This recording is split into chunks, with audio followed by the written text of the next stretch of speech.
أعوذ بالله من الشيطان الرجيم بسم الله الرحمن الرحيم والصلاة والسلام على رسولنا محمد وعلى آله وأصحابه أجمعين أما بعد السلام عليكم ورحمة الله وبركاته.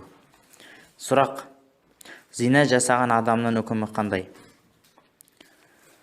Алла тағала өзінің кәлімінде, яғни Құран кәрімде мына аятты бізге баян етеді.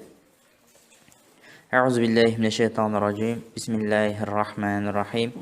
Ва ла тақрабуз зина иннаху кана фахишатан ва саа сабила. Садақаллахул азим. Яғни ва ла тақрабуз зина. Зинаға жоламаңдар.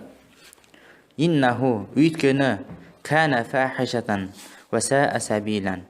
Өйткені ол анық арсыздық және жаман жол деген.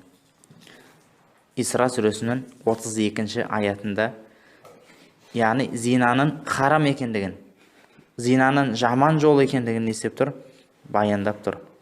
Ал енді кімде-кім зинаны халал дейтін болса, ол адам күпірлік келтірген болады. Яғни Алла тағалаға қарсы шыққан адам болып есептеледі. Ал енді зина жасап жүретін адам болатын болса, онда ол адамның үкімі күнәһар, яғни үлкен күнә жасап жүрген адамдардың қатарына жатқызамыз.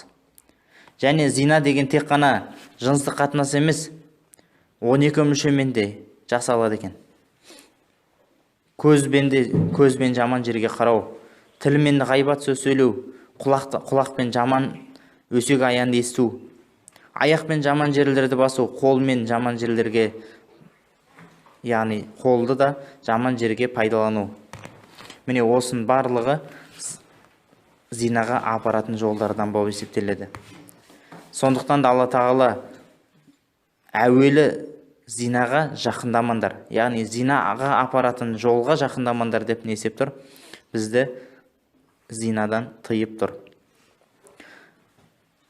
Алла субхана тағала баршаларымыздан разы болсын. Ассаламу алейкум ва рахматуллахи ва баракатух.